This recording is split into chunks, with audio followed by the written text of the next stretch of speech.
This is your fifth lecture for grade 9th. The topic is the neem tree, and the book that we need for today's lecture is Secondary Stage Book 1 for class 9th, and I'm your teacher, Aksairam. Beta, in yesterday's class, we studied how to read poetry. This is the first time that you people are reading poetry and you people are dealing with poetry. That's why I gave an extra, effort to this lecture, and I um, tried to teach you people how to understand it. From the next poems, we will not, go into that much detail. We will start by reading only. But because this is the first time, I believe that I should, you know, make you people understand what the poetry is about, how you're supposed to read it, how you're supposed to understand it. So, without further ado, let's let's have you know, a brief review of yesterday's lecture, and then we'll jump on to the explanation of the poem, okay? So, to understand poetry, the first task was to read it and to understand its figurative language. We studied yesterday what figurative language is.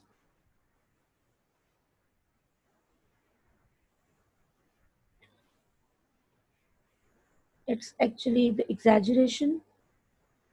We studied what metaphors are. I don't think I should, you know, revise this too. We studied hyperbole, we studied oxymorons, and we studied what similes are. So the first step towards reading a poem was to read the poem out loud and try to understand it. Try to see the words used in it. Try to understand the meanings of difficult words.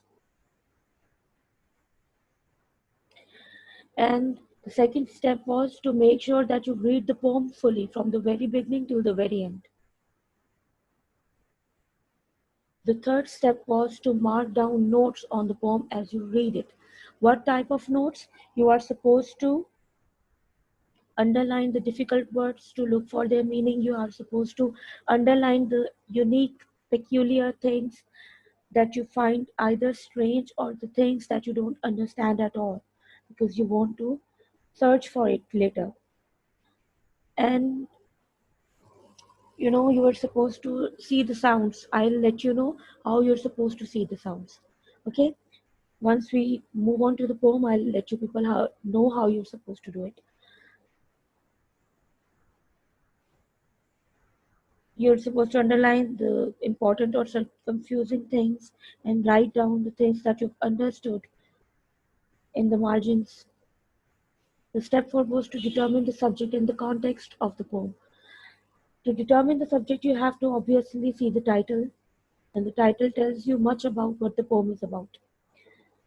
Then you are supposed to identify the main subject of the poem, what the poem is about, and then you have to determine the key situation in the poem. You have to, see what the poet is up to, what is he trying to teach you, what is he trying to convey to you.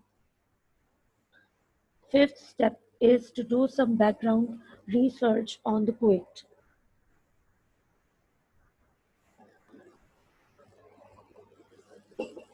And the better the research is, the better your understanding towards the understanding the poem is. Because if you know the poet better, if you know his circumstances, if you know his situations, if you know his moods, his way of living, his life, then you'll be able to conceive what he's trying to say better, to understand what he's trying to say better, and to decipher the hidden meanings in the poems that he have written. And it's better to go through a few more uh, poems that he has written, or a few more things, pieces that he has written. Like, like Shakespeare, he wrote about the genre of his plays remained the same. The story revolved around, the same things, the same situations. Similarly, every writer and every poet has one personal way of writing.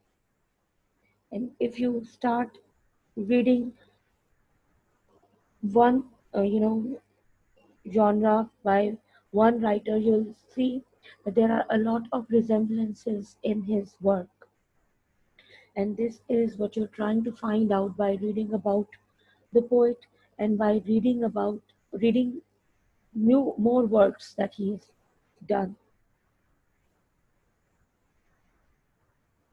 The step is to look up the meanings of the words that you don't understand, the things that you don't understand, to have a better understanding of the poem.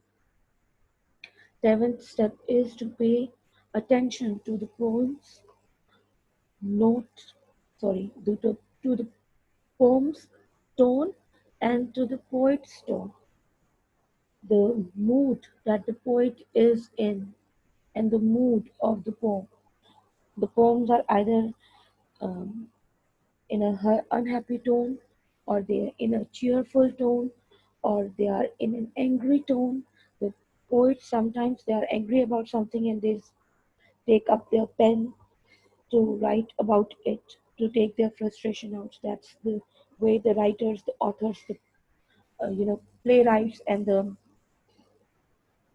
uh, poets, they take out their frustration by writing it down, by penning things down. This is what they do. And if they're happy, they'll pen it down. If they're stressed, they'll pen it out. And every mood that they are in, every situation that they are in, they'll try to put the situation into in form of words. And if the person is a poet, he will write a poetry, and if a person is an author, he'll write prose. This is how it goes.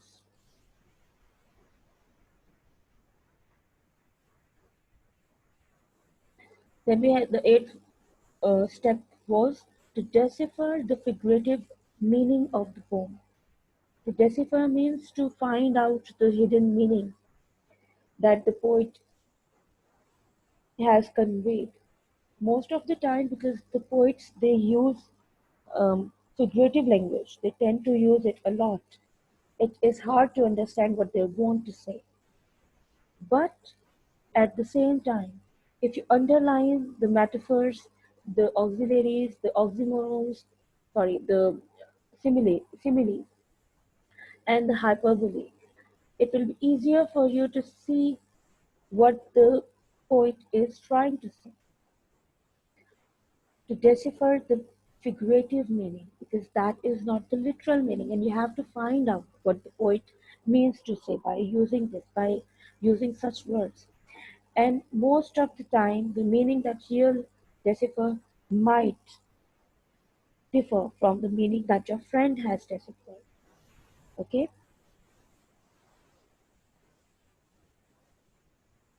so we'll move on to the Neem tree. Introduction to the poetess was something that we've already studied, and I have already told you that it is one of the most important things in the book in terms of examination and in terms of important points. When you're doing the poetry, you are given to, explain the stanzas or the verses from poems. You're not told what the name of the poem is, so you have to give reference to you know, reference to the poet and poetess, or reference to the poem. How you do it is that you first write the reference. In the reference, in Urdu, you must have done the Shri and the Hawala that you have done in 8th class is the reference in 9th class in English subject. Okay, that is reference. In reference, you will just write the name of the poem.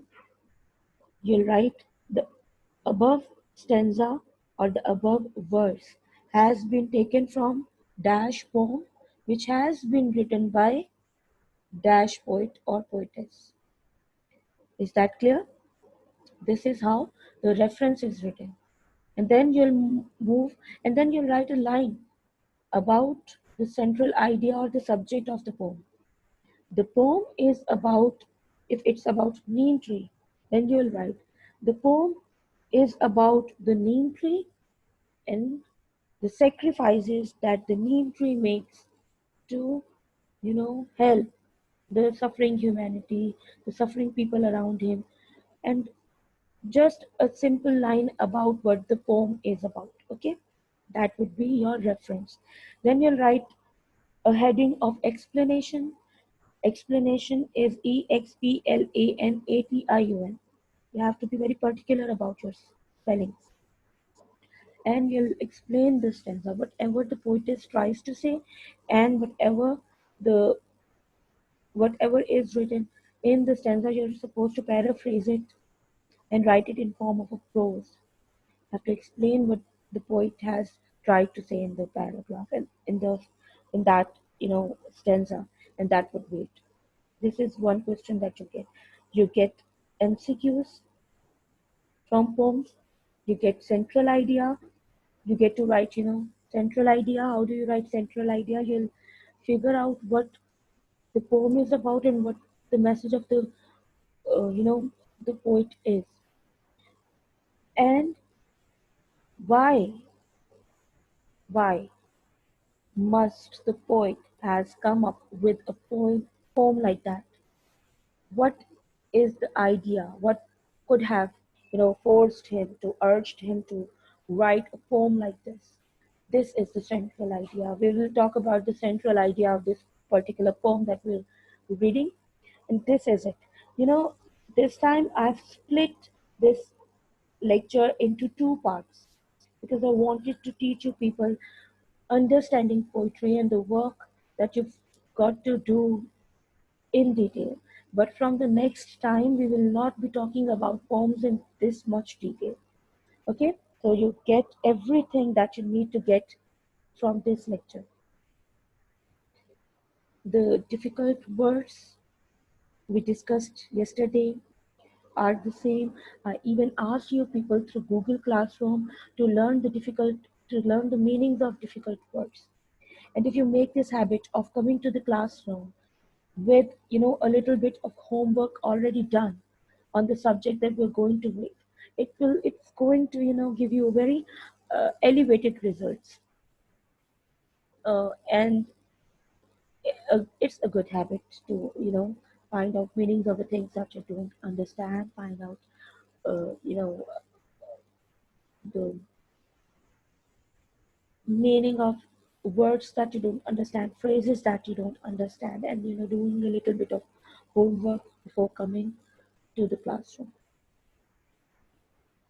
The words are the same.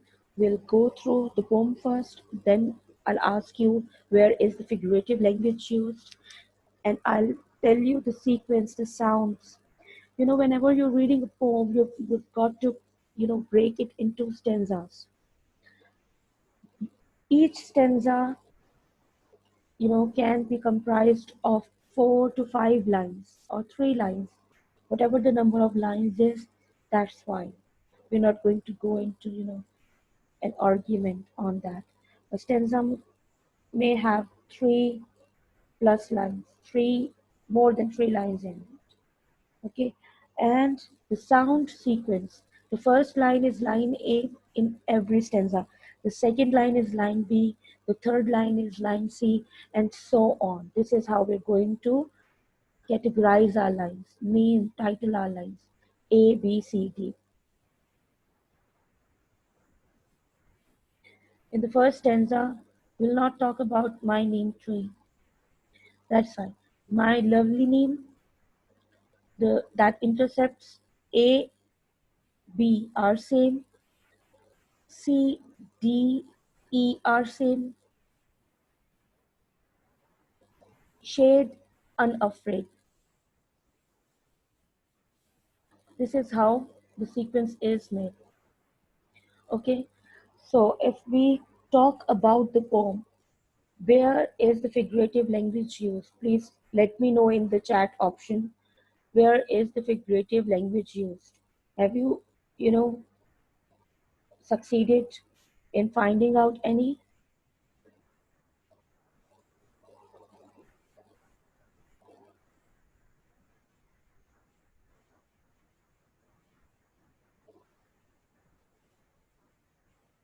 This was your homework actually, to find out where the figurative language is used in this form.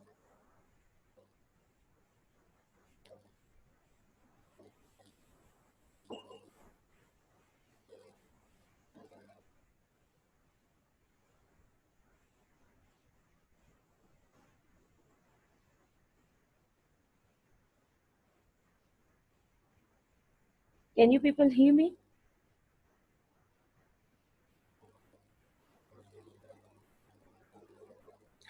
Yes, then please let me know where is figurative language used. Or without, wasting any time, let's give me the honor. I'll let you know where the figurative language is used. And it shows distinctly that you people haven't, done any homework. Scorching beam, the sun's rays, the heat of the sun is compared with scorching beams,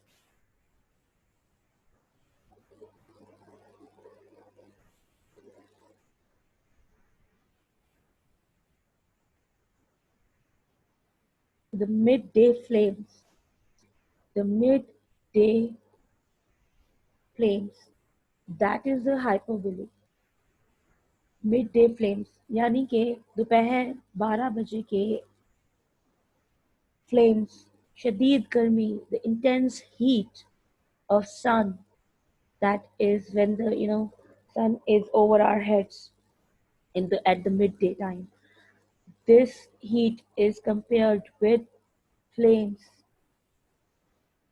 Those are not, and the flames that burning fall, जलते हुए flames that fall when when it's a midday. That is a figurative language. Are you getting me? Are you getting me? Is it clear?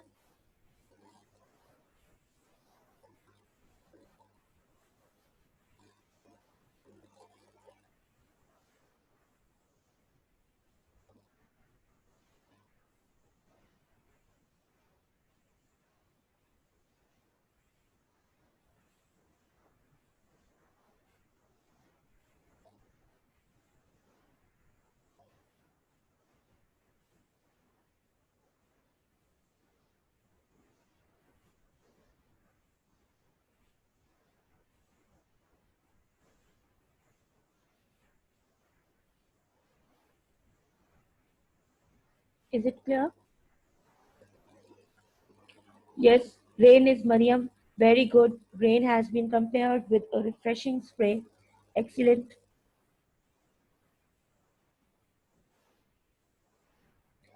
Okay.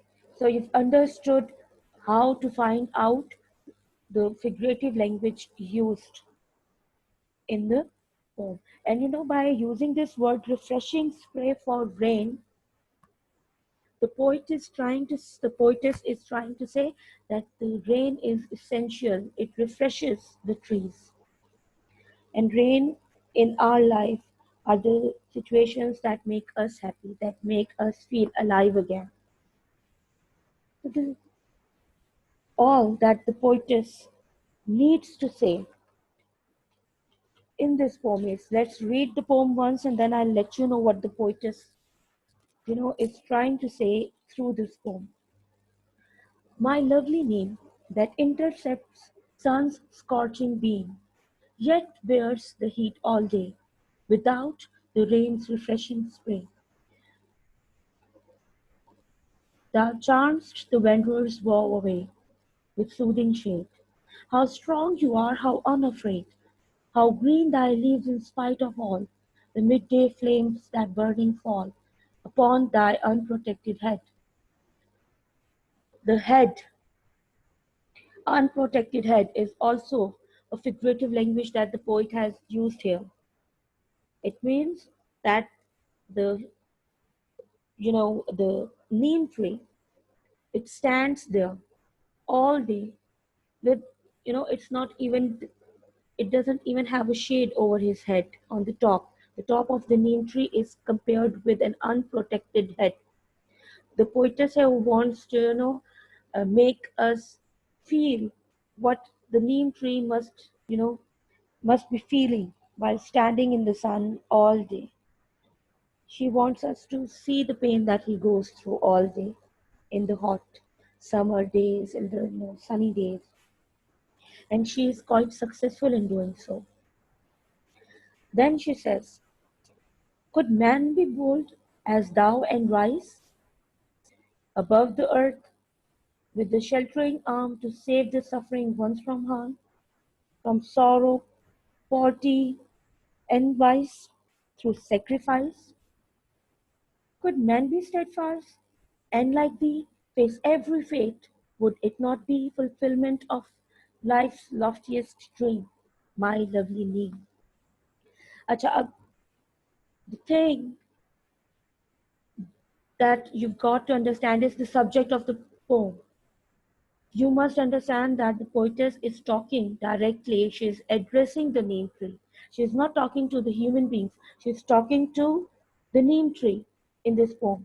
She is talking to the neem tree, and at the same time, she is conveying a message.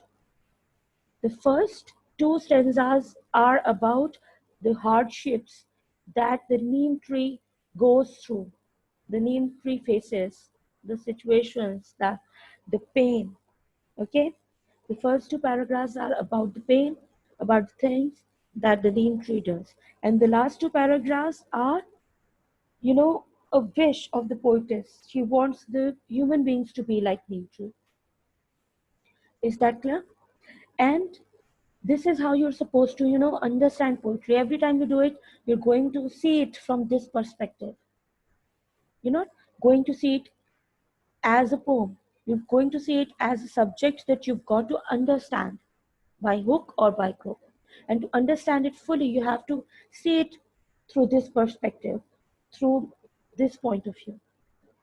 Okay, you've got to find the figurative language, you've got to see what the poetess is saying, to whom the poetess is talking or the poet is talking, and the what is the motive of writing the poem, sorry. And in this particular poem, the poetess, she admires the neem tree for its usefulness. She says that the neem tree is the best example of self-sacrifice, because the neem tree, it doesn't think about the pain that it goes through, but it suits the wanderers, the travelers that come and sit under its shade. And it bears this, burning rays of the sun for whole day without caring for the rainfall, which may refresh it. Because we as human beings, we're always thinking about things that, soothe us, that comfort us. We're always thinking about things that we don't have. We're thinking about things that, if we had, the times could have been better. This is our approach. We talk about things that will give us comfort, but we never once think about people जिनकी lives we can make better by providing them something. Poetess is indirectly telling us to stop worrying about ourselves and start thinking about making the world a better place by sacrificing our comfort, our peace, and providing peace to others. And if every man starts thinking like that, the world will definitely and ultimately become a better place to live in. Wouldn't it be, you know, isn't it so? If everyone tries to extend a helping hand towards others, then the life will be easier, a lot more easier. Let's move back to the, first stanzas. The poetess also says that the neem tree, it bears midday heat, and it bears it on its bare head. I have used two bears in this explanation thing. The first bear was to tolerate something, bear bear. The second bear, bear was naked, uncovered, bare head of the neem tree. Okay, bear bear and bear bear. These are homophones.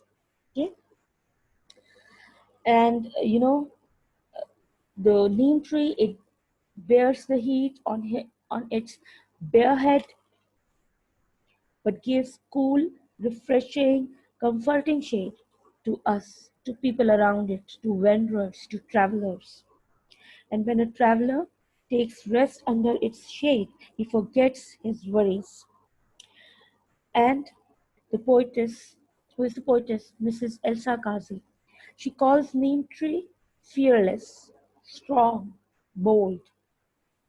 She wishes that man becomes like Neem Tree and extends the helping hand to needy, poor, and helpless people, the people in distress, the people with no hopes.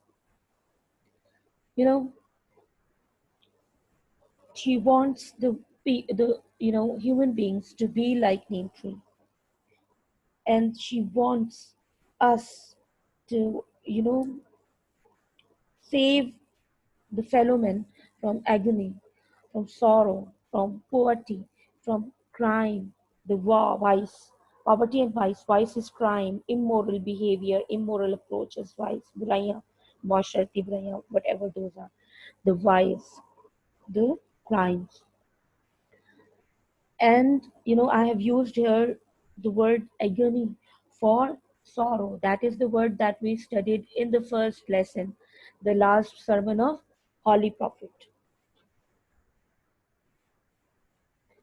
Okay, and in the last paragraph, fulfillment, could man be steadfast and like thee, face every fate?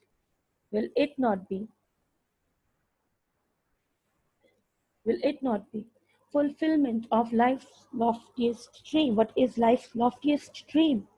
To make the world a happy place. To, relieve other people's, to relieve other, to protect other people and soothe other people from miseries and sorrows. That is the aim of life. It is to face every hardship yourself, but provide protection, happiness to others. That is the complete, you know, completion of the biggest dream, the glorified dream of the life. And by, you know, saying so,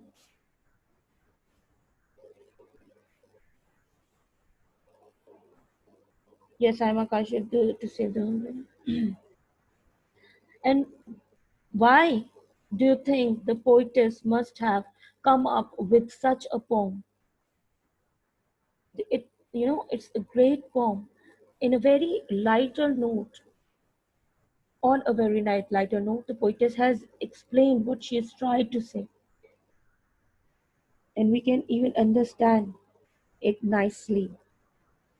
And in this poem, the poetess, she's teaching us to to sacrifice further. This poem is teaching us the lesson of sacrifice through the example of the neem tree. And what is a neem tree? It is a courageous, unafraid, strong, steadfast tree in the eyes of the poetess. The poetess is emphasizing that people should realize each other people's problems and resolve them by sacrificing and by being firm-footed. Their foremost motive should be to save the suffering humanity, and they should not think about their sorrows. They should think about people's sorrow, people around them, And in this way they'll themselves find comfort. This was the central idea of the poem. The poetess is also, admiring the neem tree for its bravery and courage. And she also emphasizes that people should forget about the hardships they are facing in life and should try to comfort the suffering humanity around them to make this world a better place to live in. You know, this was it. I hope that it is, clear, word by word. Oh, sorry, stanza by stanza explanation will be given to you when I'll give you written work to do.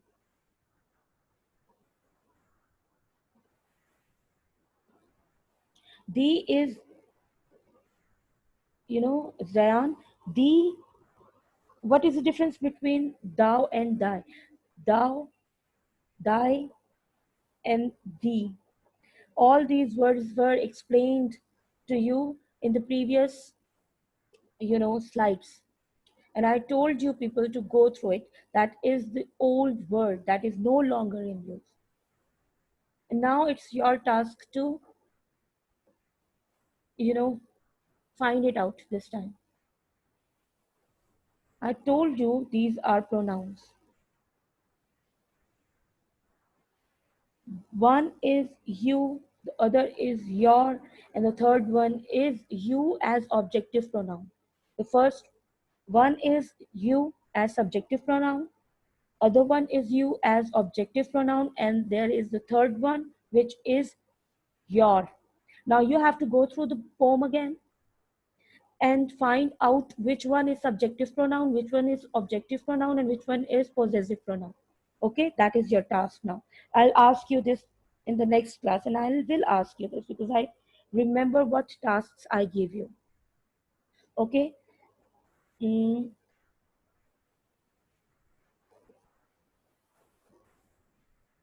let's come towards the MCQs.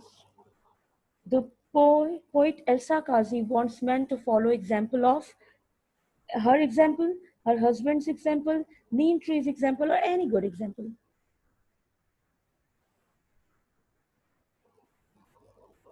Yes, Meshal,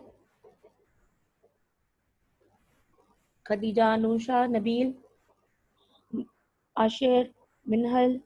Very nice. Yes, that's correct. Excellent. Next one is how strong you are, how unafraid. Here, you refers to I, Kazi, God, man, or the neem tree. Yes, Khadija, the neem tree, Muhammad Nabil, Maryam, Alishba, Huzaifa, Hiba, Aima, Milha, Mahlij. Yes, that's correct. Elsa Kazi got married to I, Kazi. Elsa Kazi got married to Alama I, Kazi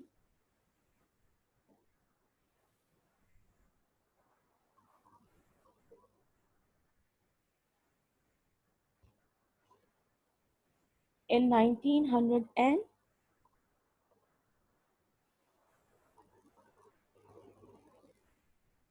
in 1910. Muhammad Nabil, please learn the introduction to the poetess. Elsa Kazi wrote poems in German and English. When did she die? Write down your answer, I'll go through it. Elsa Kazi was the wife of Alama, Daud Pota, Hassan Ali Afandi, I, Kazi, or none of them. Could man be bold as thou and rise above the earth with the dash arm,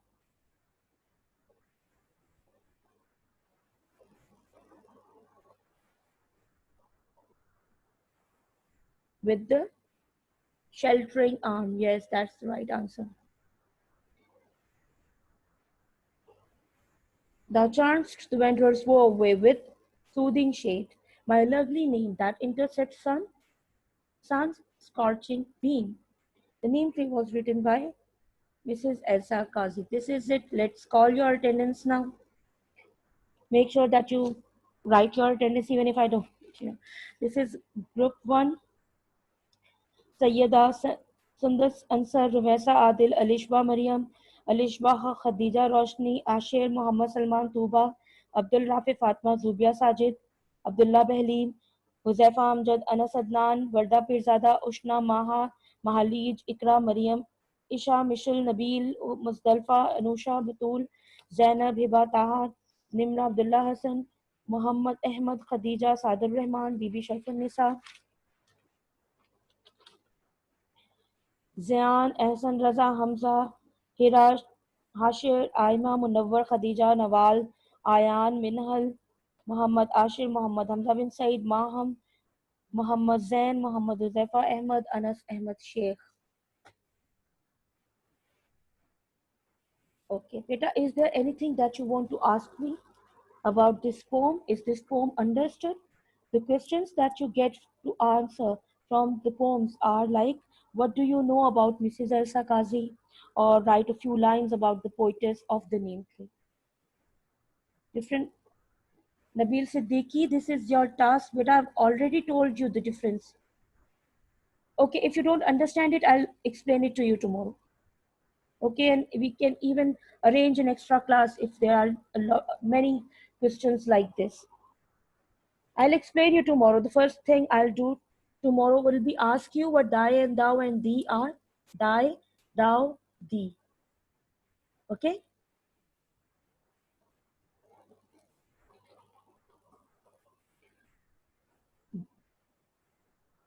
Why does the poetess say that the neem tree is unafraid?